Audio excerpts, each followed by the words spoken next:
nossas ações, nossas palavras também produzem impacto. Será que temos a dimensão do efeito que provocam no outro e em nós mesmos? Saber falar e saber calar. 2 desafios que nos acompanham durante nossa vida. Vamos refletir um pouco sobre isto? Que o nosso amado amigo Jesus nos guie nestes breves momentos de reflexão. Eu sou Rosa Mitre, colaboradora do Centro Espírita Irmã Rosa, e este é mais um podcast Perfume de Rosa. Na época em que o Cristo pregava aqui na Terra, havia uma grande preocupação da multidão em seguir os preceitos das leis religiosas, que incluíam, dentre outras recomendações, se lavar antes das refeições, de acordo com a tradição ritualística, e não ingerir determinados alimentos que pudessem torná-los impuros. E Jesus alertou sobre isso. Não é o que entra pela boca que contamina o homem, mas o que sai da boca. Isso está em Mateus, capítulo 15, versículo 11, fazendo uma clara alusão do cuidado que devemos ter com tudo que está dentro de nós, com o que falamos, com o que pensamos, com a maneira como agimos, deixando claro que as impurezas que trazemos em nosso espírito estão vinculadas ao nosso comportamento, ao que cultivamos em nosso íntimo. É nesse mesmo sentido que o benfeitor Emmanuel, no livro Vinha de Luz, escrito pela psicografia de Chico Xavier, no item 179, intitulado Palavras, nos convida a refletir sobre o cuidado que devemos ter com nossas palavras.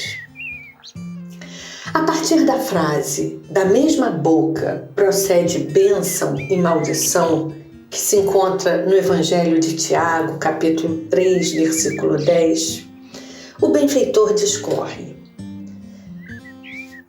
nunca te arrependerás de haver ouvido 100 frases, pronunciando simplesmente uma ou outra pequenina observação, de evitar o comentário alusivo ao mal, qualquer que seja, de calar a explosão da cólera, de preferir o silêncio nos instantes de irritação, de renunciar aos palpites levianos nas menores controvérsias, de não opinar em problemas que te não dizem respeito, de esquivar-te a promessas que não poderias cumprir, de meditar muitas horas sem abrir os lábios, de apenas sorrir sempre que visitado pela desilusão ou pela amargura, de fugir a reclamações de qualquer natureza, de estimular o bem sob todos os prismas, de pronunciar palavras de perdão e bondade,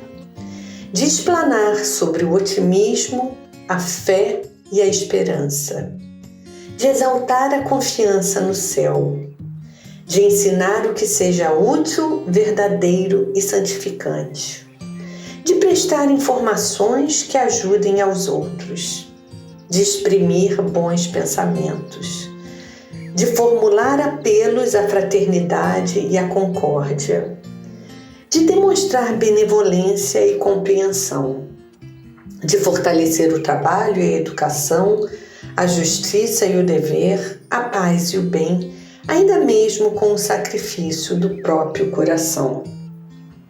Examina o sentido, o modo e a direção de tuas palavras antes de pronunciá-las. Da mesma boca procede bênção ou maldição para o caminho, termina o benfeitor. Sobre isso, é importante pensarmos que atualmente, quando as mídias sociais e os canais de comunicação virtual se fazem tão presentes em nossas vidas, devemos entender que palavras não são apenas aquelas que emitimos verbalmente, mas também o que escrevemos, postamos, curtimos ou repudiamos. São nossas manifestações nos diferentes canais por onde trafega a interação humana nos tempos atuais. Por vezes, aproveitamos o anonimato ou a distância física para falarmos coisas que não nos dizem respeito, fazermos julgamentos, destilarmos muitas vezes veneno através de comentários que atingirão pessoas. Outras vezes, nos abstemos de construir o bem, de exortar a bondade, de promover a esperança, a benevolência, enfim. Por isso, a mensagem de Emmanuel é tão atual.